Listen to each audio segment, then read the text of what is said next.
What's up, attackers? A few days left for the May SAT and I've predicted 20 questions that can be show up on your test. I'm going to solve 10 questions in this video, and the second 10 questions are so close to the exam questions that I can't really show them up in this video on YouTube. So that's why I put them into our free exclusive SAT community that you can join for free to download the PDF and also watch the video explanation of the second part inside the free community. Those are even more important that can show up in the second hard module, like Michelle, who got 12 questions in her exam from these predictions. Now, I decided to make this video a bit different. This video is going to be a math class rather than a usual video. We are going to practice together in this video, and at the end of the second video, which is in the free community, I'm going to assign you some homework to do. All the homework materials will be inside the Disat Hackers community, so I don't want you to just watch the video.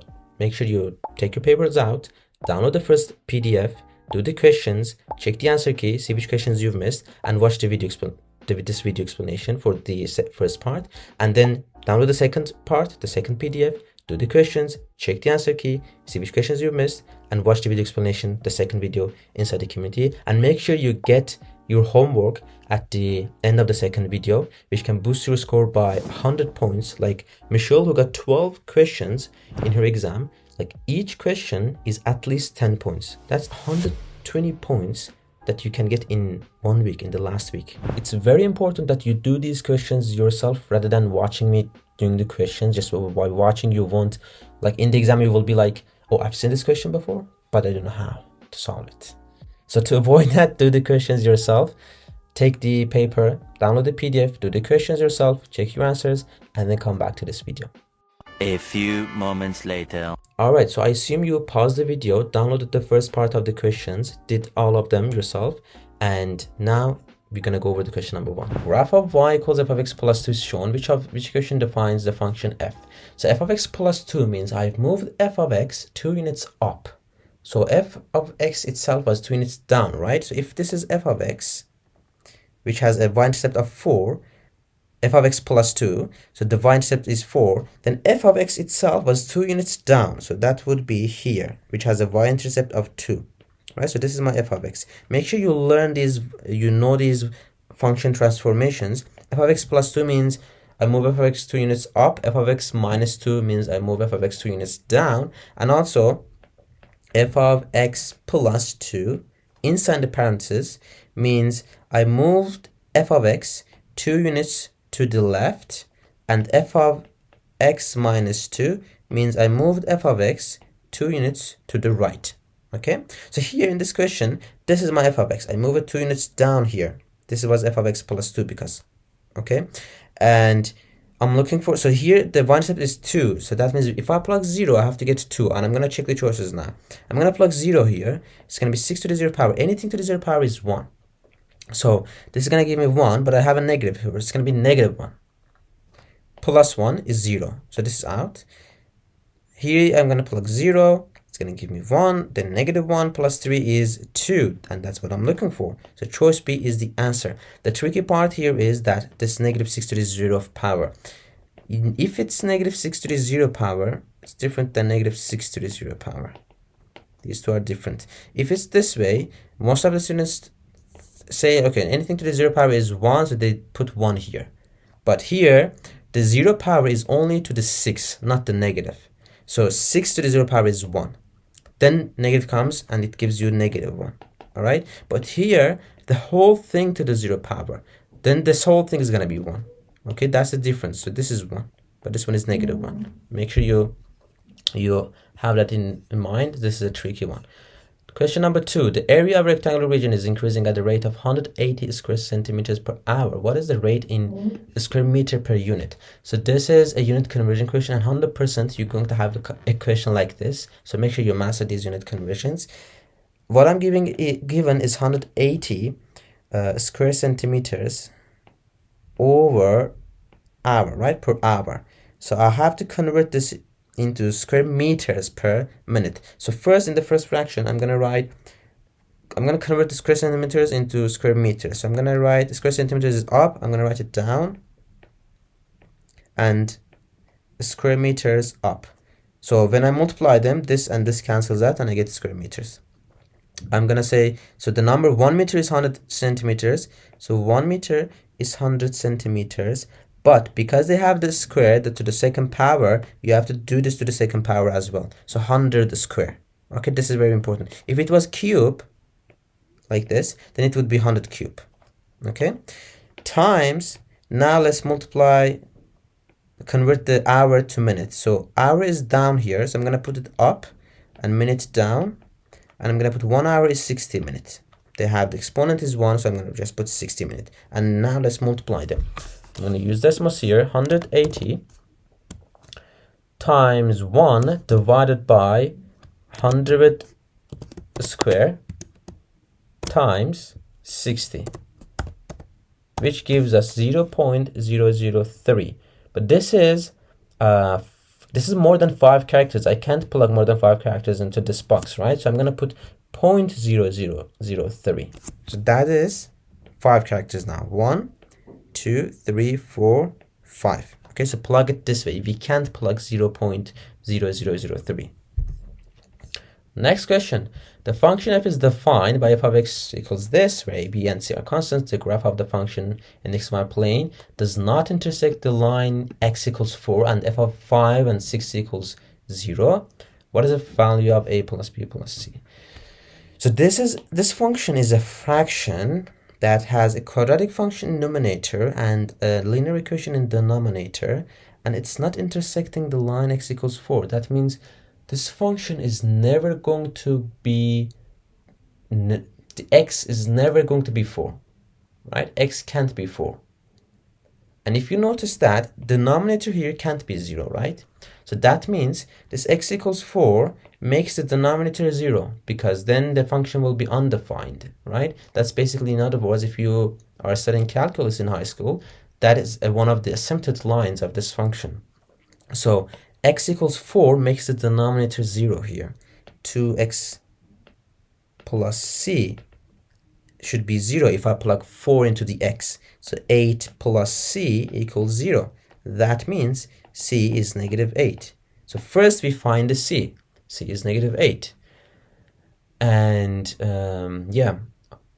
So yeah, I hope this makes sense, that why x equals 4 makes this 0. If you don't get this, let me know in the comments. I explain further, but this is basically it's going to make the denominator 0, so the function is going to be undefined. That's why x never can be 4. And I have also 2 points, 5, 0, 6, 0, right? F of 5 is 0 and f of 6 equals 0. So now we can use regression here to graph this function. I'm going to put the points that I know, 5, 0 and 6, 0, and I'm going to define the function as y1 tilde. This is how we use regression. x1 square plus ax1 plus b divided by 2x plus c, which is negative 8. So 2x minus 8. 2x1 minus 8. So did I put them correct? Everything is correct or not? 2x plus c, let me see. Yeah, this is there. This is the graph. Everything is correct. Fine. This is the graph, and this is not. So these are my x-intercepts, as you see, 5, 0, 6, 0. And this graph is not intersecting the line x equals 4. So let's check it. X equals 4. You zoom in. You see, it's never intersecting that line. I go there, zoom in. It's never intersecting that line. This is a asymptote line of this graph. Okay. So basically, now this is our function. I have a, I have b, and I know what is c. Let's go back to question and see what the question was asking. What is the value of a plus b plus c? So a is negative 11 plus 30 minus 8 is 11. So the answer of this question is 11. That's it. Next question says, in triangle ABC, the measure of angle A is 58 degrees and AC is 30. So here, this is a triangle question. I'm going to draw the triangle. You also do it always this way for these questions. Draw the triangle. It makes it way easier to understand the question. A, B, C, right? A is 58 and AC is 30 right here. And then in triangle PQR, the measure of angle P is 58. So another triangle PQR. P is 58 degrees and PR is 120 degrees, 120. Which additional P symmetry version is sufficient to prove that these triangles are similar? So it's not asking for congruency, it's asking for similar triangles. Let's check the choices. It says AB equals 35 and PQ equals 35. So here's 35 and here is 35. So this angle is equal to this angle. This side is not equal to that. These two sides are proportional, maybe, right? It's 4 times. So this side is 4 times this one. Then that means this side should also be 4 times this one, not equal to that. Okay?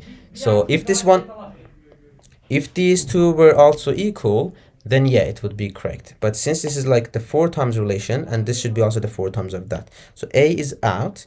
AB 35, PQ 140. Oh, AB is 35 and 4 times that is 140, right? So it's probably this one. That's what the most of the students miss there. They don't check the choice, the sides. AB is 35, but it's giving me QR 140. Okay, so this is 35. Yeah, it's 4 times that, but this side should be proportional with this side. This angle and this angle, this side and this side. Okay, and this side with this side. So this side shouldn't be proportional with this side. Okay, and yeah, based on that, we can say that these are similar triangles. Or in other words, if this side, let's say, is proportional with this side, and this one is proportional with this one, then yeah, so it doesn't make sense at all. Yeah, you see, this is here, this one is here, this one is here, this one is here. They have to, like, this side should be proportional with this side. Let's check choice C. The measure of angle B and R are 34 and 88. So B is 34 and R is 88. Here is 88. If B is 34, what is C? It's going to be 180 minus 58 plus 34, right? Let's check it. 180 minus 58 plus 34 gives me 88. So angle C is also 88, right? So that means 58, 58, 88, 88, and here is 34, of course. So these are all the same angles. So based on angle rule, these two triangles are similar triangles. Okay, choice C is correct answer for this one. B says the angle B is 58. Okay, B is 58 and Q is 34. Well, this angle is equal to this angle, but these two angles are not equal, so they're not similar triangles. In these questions, the similar, like, it's asking you which of them choices proves that these two triangles are similar or congruent. The most common rule that they're going to test you is side angle side rule. Okay, and for that one you have to be careful that the angle should be between two sides. For example, it says like these two angles are equal, this side is proportional with this side and this side is proportional with this side. Are these similar triangles? Well, no. Yeah, it's side angle side, but the angle is not between these two sides. They're not proportional. Or if it says like this side is equal to this and this side is equal to this and these two triangles are equal, they're not congruent because the angle is not between them. But if it's like this angle, this side and this side, this angle, this angle and these two sides, angles between these two sides, then yeah, they are similar. Or if the sides are equal, they're congruent. If the sides are proportional, then they are similar. Let's move on to the next question. The function f is quadratic function in the xy plane. The graph of this has a vertex at this point and passes through these 2 points. What is the value of f of -2 minus f of 0? So this is a good question for regression. In quadratic function, this is a quadratic function. So I need 3 points to use regression in quadratic function. And it exactly gives me 3 points. So I can use a regression here. Now you might be asking why we can't use regression for quadratic function if we have 2 points. Well, let's say if we have the graph, the quadratic function is a parabola, right? And I have like these 2 points, and this must grasp me the parabola like this. But it can also be this. That's why if we have 2 points, we can't use regression. But if you have 3 points, then you can directly go for regression with the quadratic equations. So I'm going to put the table here and plug the points that I know. 1, 7, then 2, 53, and then -1, 191. And click on this, select quadratic regression, then click on this. Boom, I have the function. Change this to f of x, so I can use it as f of -2 minus f of 0. It's 368, choice C for this question. Very easy. I just plug the points, click to quadratic regression, add it here, define it as f of x, and put f of -2 minus f of 0. In triangle RST, the measure of angle R is 39, the measure of angle S is x, and the measure of angle T is 5x minus 3 degrees. Let's have this triangle right here. This triangle RST. This is 39, this is x, and this one is 5x minus 3. Point L lies on RS, so I have a point L here, and I have a point K that lies here, and this line is parallel to this RT, so this line LK is parallel with this one. So what I see here is a triangle inside a triangle, right? These two triangles. So it's asking me for similar triangles, right? So these two triangles are similar. You can prove it, but you don't have to. If you see a triangle inside a triangle, it's asking you for similar triangles. So directly go for the solution. Don't prove that these two triangles are similar or not. They are similar triangles. What is the measure in degrees of the SKL? This angle. So if they are similar triangles, this angle is equal to this angle, right? So I'm basically looking for 5x minus 3. And I know that 5x minus 3 plus 39 plus x is 180 degrees. Using that, I can find x. Then I can go for 5x minus 3, right? So I'm going to do it on decimals. I'm going to say 39 plus x plus 5x minus 3 equals 180. So x is 24. So I'm not going to plug 24 here. The question is asking me this. So 5x minus 3. So I'm going to do 5 times 24 minus 3 gives us 117 as the answer. What is the sum of the volume of right rectangular prisms X and the right rectangular prism Y? Okay, so I'm basically looking for the volume of X and then add it with the volume of Y. These two rectangular prisms are similar prisms, and the surface area of X is 56 and surface area of this Y is 896. Awesome. So here, this triangle, in these questions, you have to know that there's a relation between the sides, areas, and the volumes. Okay. So let's say the side of Y, the side length of the prism Y, is 4 times the side length of prism X. Then the area of the Y is going to be 4 square the area of the X. So side length is one-dimensional, and if it's X, let's say, then the area, the relation between the area, which is two-dimensional, is going to be X squared, and the volume, which is three-dimensional, is going to be X cubed. Okay, this is crucial for these questions. You have to know that. So now let's check I don't have the side, but I know the surface areas. So I can see that surface area of Y is 896 and X is 56. So let's see what is the relation between them. 896 is how many times 56? So I'm going to do 896 divided by 56 gives me 16. So the area of X, the area of Y is 16 times the area of the X. Okay, this is the larger one. So this one is 16 times that. So the area is 16. What is the relation between the sides of these prisms then? If it's 16 for X squared, you take a square root of that. So the relation between sides is 4, meaning that the side length of Y is 4 times the side length of X. And the volume, I'm looking for the volume, is going to be 4 cubed, right? So it's going to be 64 times that. So that means the volume of Y is 64 times the volume of X. This is Y. So if I divide this by 64, it's going to give me the volume of X, right? So 1536 divided by 64 is 24. So the answer is 24. Is that right? No. We go back to question. What are we looking for? The sum of the volumes. So 24 plus 1536 is 1560 as the answer. Okay, always after solving the question, go back to the question, read the last sentence, see what was the question asking us. 1560 is the answer for this question. Okay, so for these ones, if it gives you area, first go to the side, then go to the volume. Or if it gives you volume, first go to the side by doing cube root of 64, and then from side go to the relation between the areas. Okay.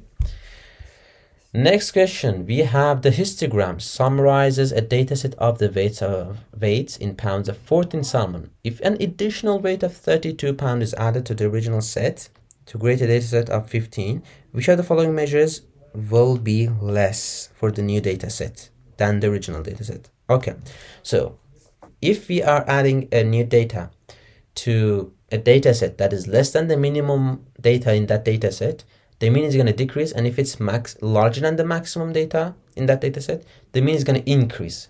This is a rule that is always true. So for this one, I'm adding 32 into this dataset, right? And the minimum data here is 70. Weight is 70, the minimum. But I'm adding 32 pounds. So it's less than this 70. So the mean is going to decrease. If you, for example, add something that is larger than 95, the mean is going to increase. So here, mean is going to decrease, definitely. But for median, you have to always check it manually yourself. So for median, let's find the median of 14 salmons. 14 is an even number. So we divide it by 2, 7, and add 1, 8. So average of 7 and 8 is the median. This is how we find the median. If it's even, divide by 2, add 1, average of those is the median, 7 and 8. So let's go for the 7th and 8th salmon. Here I have, so from 0 to 2 is here. Then from 2 to 1 is here. So 3 is here. Then from 3 to here we have 2, right? So to 5 is here.